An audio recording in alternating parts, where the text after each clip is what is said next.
Welcome to Sunday Sermons from the Williamsburg Community Chapel, brought to you by the Chapel Podcast Network.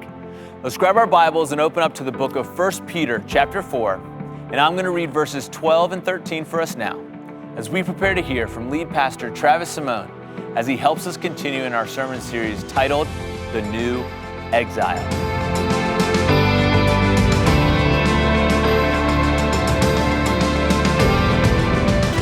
Beloved, do not be surprised at the fiery trial when it comes upon you to test you, as though something strange were happening to you. But rejoice insofar as you share Christ's sufferings, that you may also rejoice and be glad when his glory is revealed.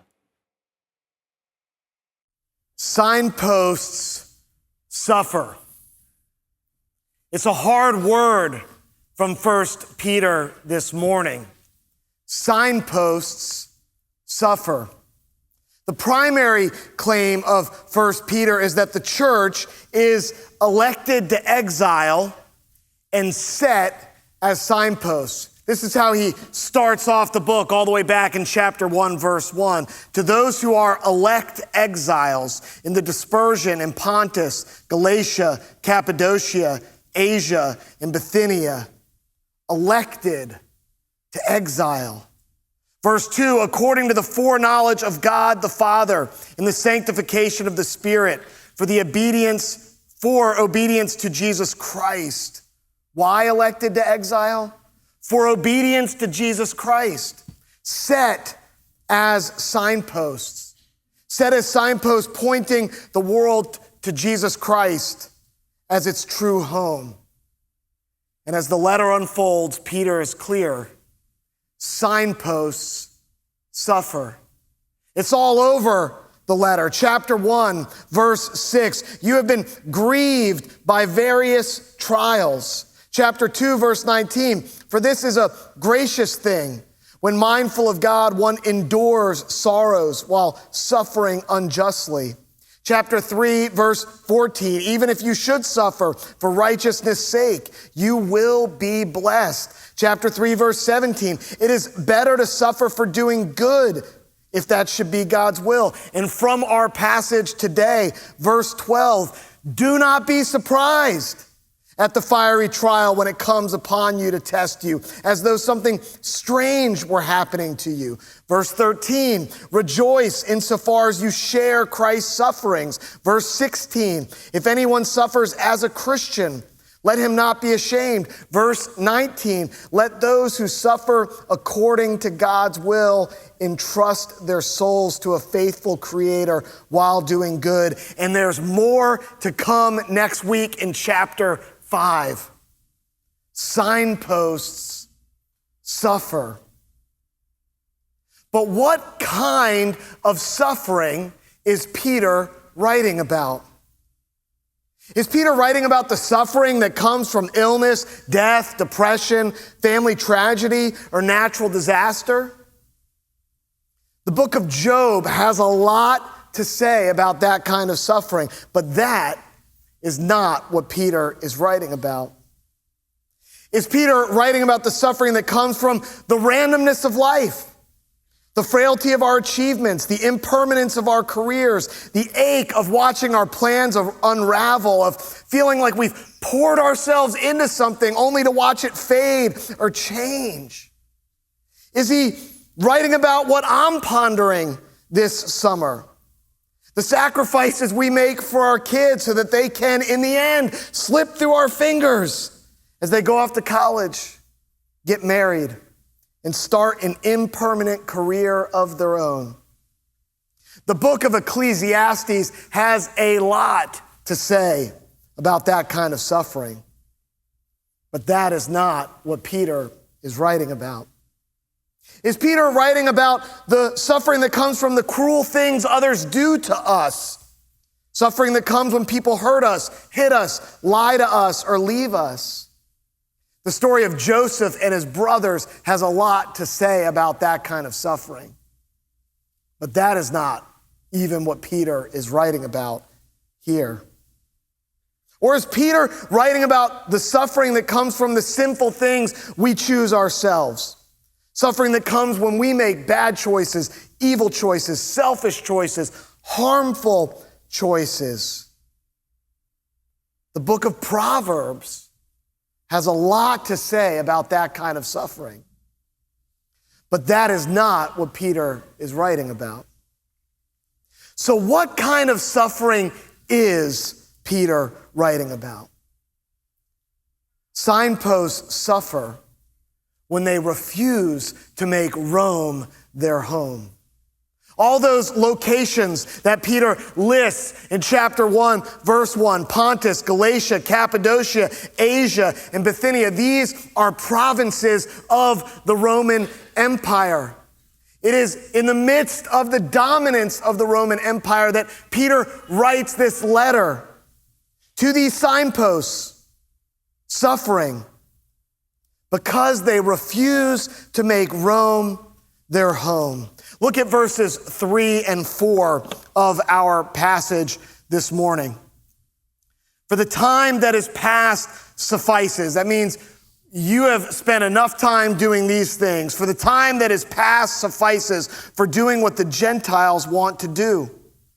Living in sensuality, passions, drunkenness, orgies, drinking parties, and lawless idolatry. With respect to this, they are surprised when you do not join them in the same flood of debauchery, and they malign you. See, the sensuality, passions, drunkenness, orgies, and drinking parties Peter mentions were all part of civic life in the Roman Empire. Through festivals that featured these activities, they honored local and empire-wide gods.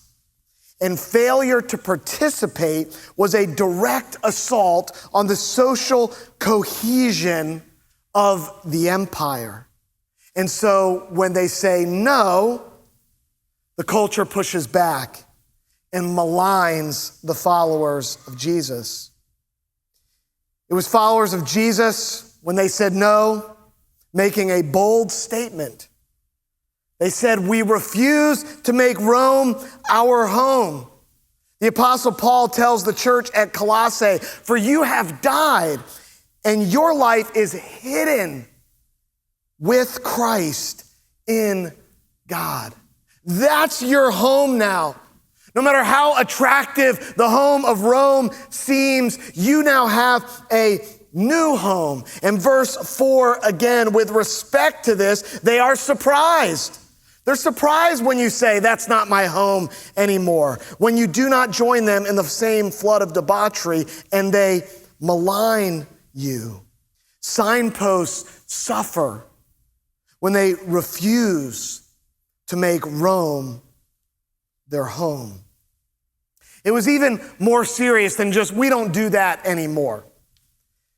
People believed that refusal to take part in these festivals and these activities associated with them, that it could actually irritate the gods and put the well-being of the community in jeopardy.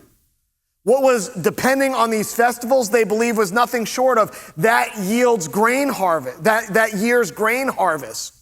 What was dependent on these festivals was nothing short of protection from earthquakes and other natural disasters. And so when followers of Jesus said no, the community said, how dare you not look after the well-being of the empire in this town? This is exactly the response.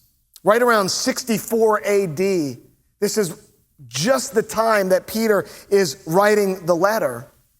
There was a fire in Rome, and the Emperor Nero pinned the blame squarely on followers of Jesus for their unwillingness to support civic religious life. Tacitus was a Roman senator and historian. He's actually the most famous of all the Roman historians and considered to be quite accurate in the history that he records. He wrote this about the fire, Nero, and followers of Jesus. Nero fastened the guilt for the fire and inflicted the most exquisite tortures on a class hated for their abominations, called Christians by the populace. Accordingly, an arrest was first made of all who pleaded guilty.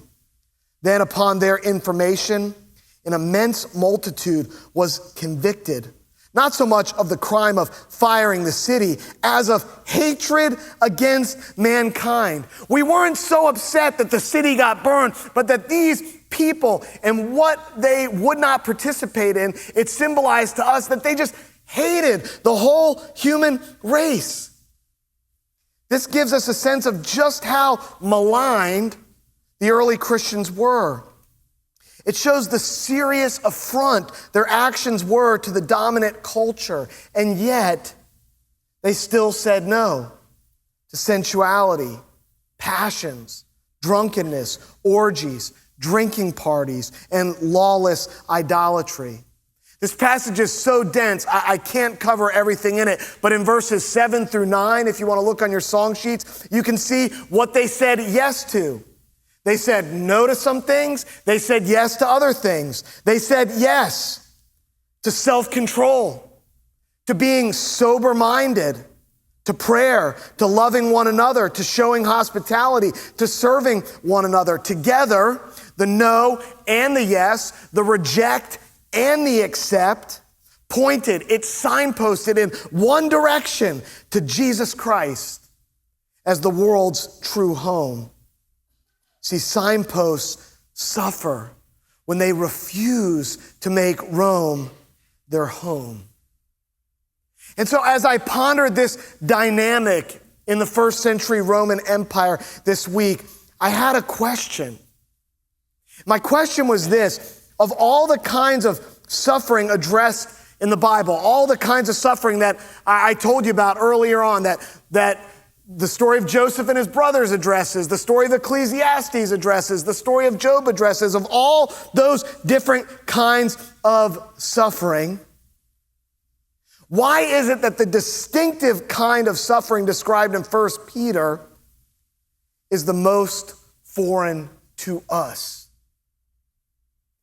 Why is it that whenever we preach about suffering that comes from illness, suffering that comes from sin, suffering that comes from the randomness of life, people sit up a little straighter in their chairs?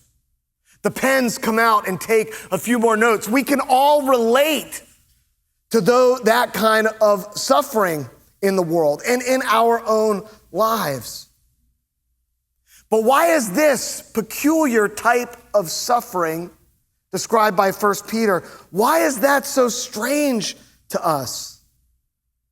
Why don't we suffer for saying no to the more dominant and destructive ideas of our culture today? Why don't we suffer for saying yes to the behaviors that really build up the church? The church, as one author put it, is designed to be a home for the homeless. Why don't we know this kind of suffering? Perhaps we've made Rome our home too. Perhaps we've been treating the church more like a club and less like a covenant community. And so the natural question that follows then is, how can we become signposts today to the fact that Rome is no longer our home? Two things come from this passage that I'll highlight today. There are actually many things that come. I'll just highlight two. Choose the church and entrust your life to the faithful Creator while doing good. Choose the church comes from verse 8. Entrust your life to the faithful Creator while doing good comes from verse 19. And yes, if you were here last week, my application was also choose the church. I write the sermons. I don't write the text. Peter asks us for a second week in a row to choose the church. Verse 8. Above all, keep loving one another earnestly, since love covers a multitude of sins. Of all the commands Peter gives, there's only one command to which he says, above all else. If you don't get anything out of this passage, you have to remember to love one another earnestly. And this phrase, love one another, comes from the Greek word Philadelphia for brotherly love or familial love, that the church is to be a family where we sense a great deal of love and commitment from our fellow family members. And that's the first thing Peter says. You'll never sustain your life outside of Rome, inside of Rome, while being outside of Rome. You'll never sustain that kind of life unless you have a home for the homeless, a home away from home called the church. And in that church, you feel loved and secure and welcomed. He says, above all, love one another earnestly. This Greek word earnestly comes from the word to be stretched out. It can also mean continuously. It's the idea that our commitment to the church often needs to be stretched a little further than what it already is. It means that our brothers and sisters in Christ should feel a continuous, unstoppable, unbreakable commitment from us to them. If Rome is not to be your home, what do we do until Jesus returns? What do we do until the new heavens and the new earth are reunited in the new creation? This is what Peter is pointing to. Jesus left us the church, the home for the homeless, the space where right now in this present moment, heaven and earth overlap, interlock, and intersect once again. That happens in our worship, in our study, in our serving. Our homeless, exiled lives find a temporary home away from home, the church, a home for homeless humanity. Here at the chapel, we've used 3 words to describe the life of a disciple of Jesus Christ: connect, grow, and serve. And we chose these words because they have meaning outside of the walls of the church, that anyone can walk in and know, I know what connecting, growing, and serving is. And then we try to recontextualize it and point people for how that can happen in a dynamic relationship with Jesus Christ. And so maybe as you consider Peter's command to love one another earnestly, to stretch out your commitment, to make it a continuous, more vibrant, more solid commitment, you could just work through these steps on the discipleship journey. Connect. If you're not connecting weekly in corporate worship, make that your step. Say, I'm going to choose the church. I'm going to connect regularly and consistently in corporate worship. If you're not growing in the context of a group of people that gather together to study God's word, to pray for each other, to encourage corporate worship, to serve as the front lines of pastoral care, if you're not growing in a group, make that your step. Make that your stretched out new commitment. I'm going to get myself in a group. By this fall, I will be committed continuously to grow in a group. Or maybe you're not serving. You're connecting, you're growing, but you're yet to serve the body of believers, to have a role, to help build up the body of Christ. Take that step, stretch yourself out, start serving. Or if you've yet to take the step of covenant commitment through membership, take that step. I'll be teaching a class in the middle of the summer, July 16th. You can sign up and stretch out your commitment. Make it longer, make it more continuous, make it more unbreakable. Above all, Peter says, love one another. Choose the church.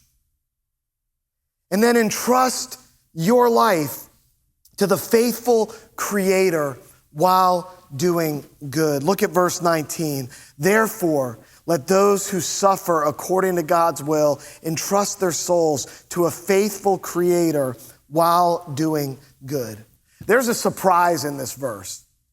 It actually shocked me so much, I looked it up in 2 different places just to make sure it was true. This is the only time in the entire New Testament that the word creator as a noun is applied to God.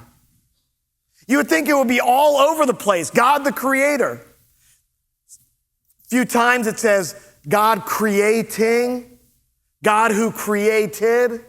But this is the only place in the New Testament where creator is the noun that describes the character and nature of God. See, Peter uses this unique word to get our attention. He wants us to hear something. See, in Rome, the greatest accomplishment was to found or create a city. It was seen as a way of extending the reach of the empire. And people who did this were given the honorary title creator. They were honored for bringing into being a small part of what was most valued in the world, more empire. So people chased after it. They worked, they pushed. They competed to carve out a little piece of the empire for themselves, to become a kind of emperor in their own right. And they still do. I am my own emperor is the most dominant sentiment in our culture. It's the narrative that gets woven through everything. Books, podcasts, television, movies. I am my own emperor. I am the emperor of my time, my money. I'm the emperor of my sex life, my identity, my politics. I am the emperor of my own business. This week, the chapel staff team, we did a training with New Testament scholar Kevin Rowe. He wrote a little book called Christianity's Surprise, about what about the early followers of Jesus was surprising to the ancient Roman world. How did they come on the scene and live life in a way that nobody had ever thought of before and do things that nobody had ever tried before? And one of the things he says in the book is that they had an understanding of the world's true story. They had a better story than the story that Rome was telling all of its citizens. And he says, in order for Christians to reclaim the surprise today, we have got to be able to tell that story, the story of the God who bestows on us an identity. Not the story of our culture where we find our own identity or we invent our own identity or we discover our own identity. We've got to be able to tell the story of Jesus Christ, who at his baptism did not show up and say, hey, I'm the Son of God here.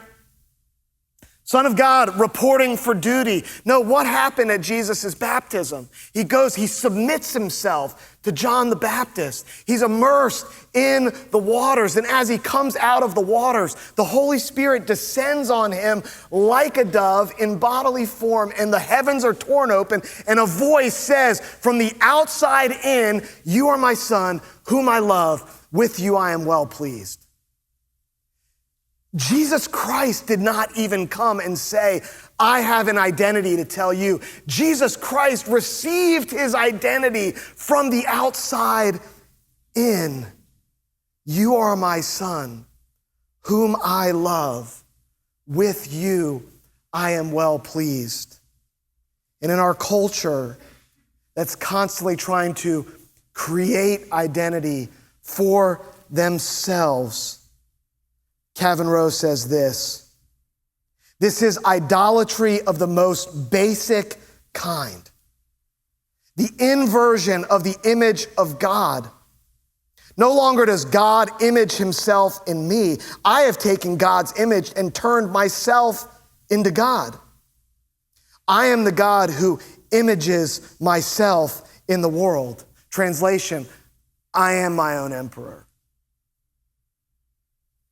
And so what if, as followers of Jesus, instead of saying, I am the emperor of my time, my money, my sex life, my identity, my politics, my business, what if we ask the question, what would it look like if Jesus was Lord of my time? What would it look like if Jesus was Lord of my money, of my sex life, of my identity, of my politics, of my business?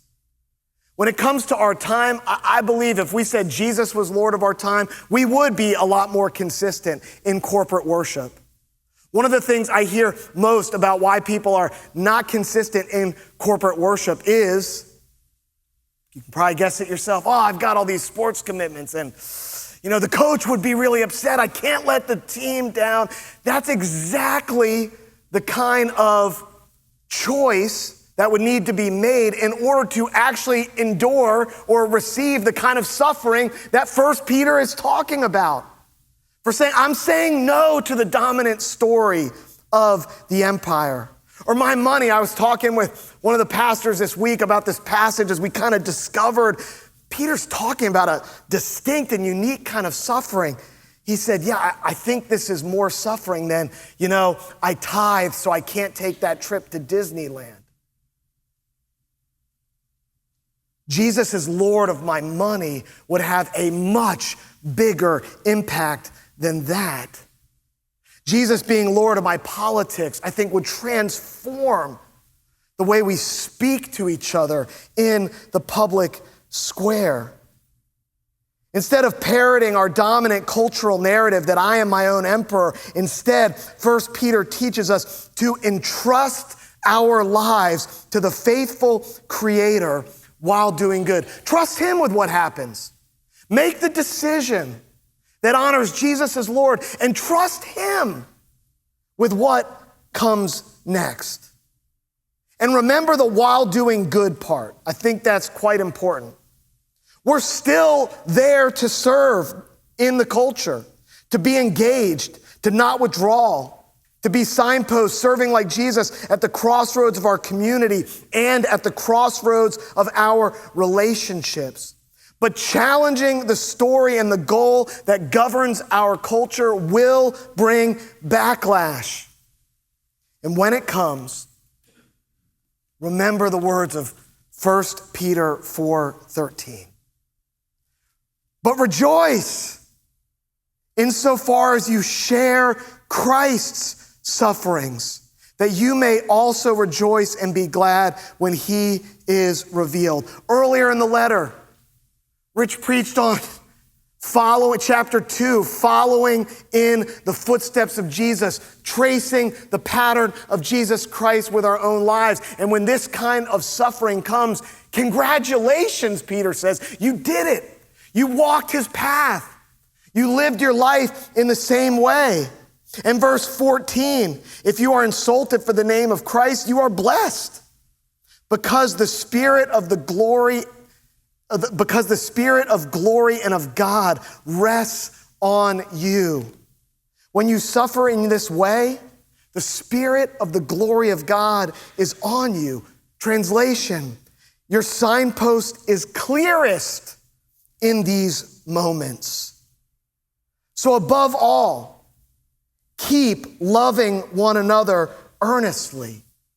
Choose the church and entrust your life to the faithful Creator while doing good.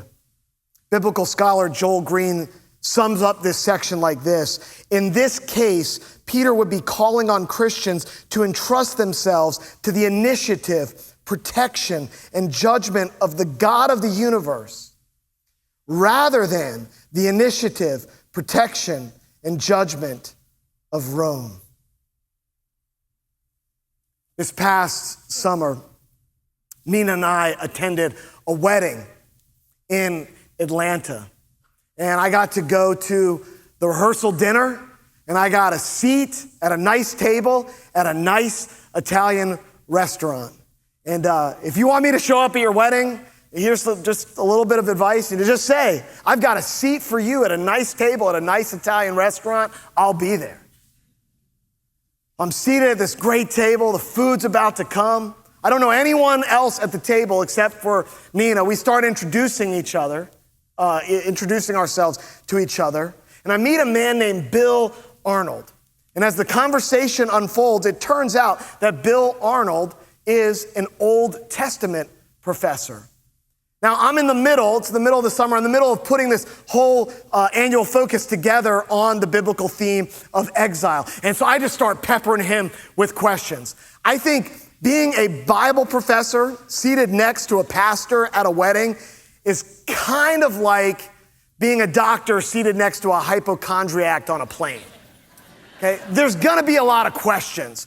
I look at this next 2 hours of my life as free consulting with a Bible prof, and I am gonna take advantage of it. And so I'm saying, hey, we're gonna start with the causes of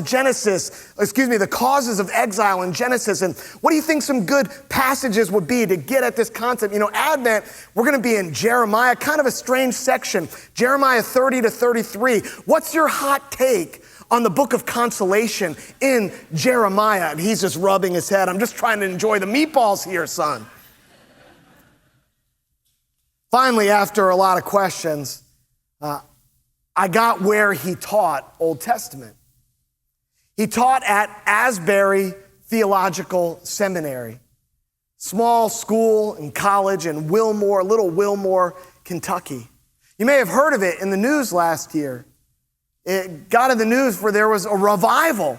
There was a chapel service where a few students stayed after the service, and it continued on for 16 days, a nonstop outpouring of God's Spirit, and people from all over the country flocked. Best guess is about 70,000 people to fit in this chapel that sat 600 or 700 people. People would be lined up out the door to get in at 2 o'clock in the morning, and Bill Arnold was one of the people that got in. And I said, Bill, I need you to tell me, what was it like inside? He said, I can't even describe it to you, Travis. It's like nothing I ever experienced in my whole life. I just don't have the words. Now, I'm gonna hold up a book that Bill Arnold edited. He edits thick books. He writes thick books. He uses words for a living, and he said, I have no words to tell you what I experienced in that room, Travis. He said, well, I'm putting together this little series on exile, Bill. Can I try a word on you? He said, sure. I said, home. He said, that's it. That's it. I felt like I was finally home. See, signposts may suffer when they refuse to make Rome their home. But people long to experience, to see, to discover a signpost that point in that direction. They'll wait outside at 2 o'clock in the morning just for a shot to experience it for a few moments. So let's choose the church. Let's create a home for the homeless right here. And let's entrust our lives to the faithful Creator while doing good. Because signposts suffer when they refuse to make Rome their home. Thank you for joining us today. Here at the Williamsburg Community Chapel, we are all about making disciples of Jesus Christ. So wherever you are on your spiritual journey, we hope you will join us this year as we study the biblical theme of exile and learn how to sing the Lord's song in a foreign land.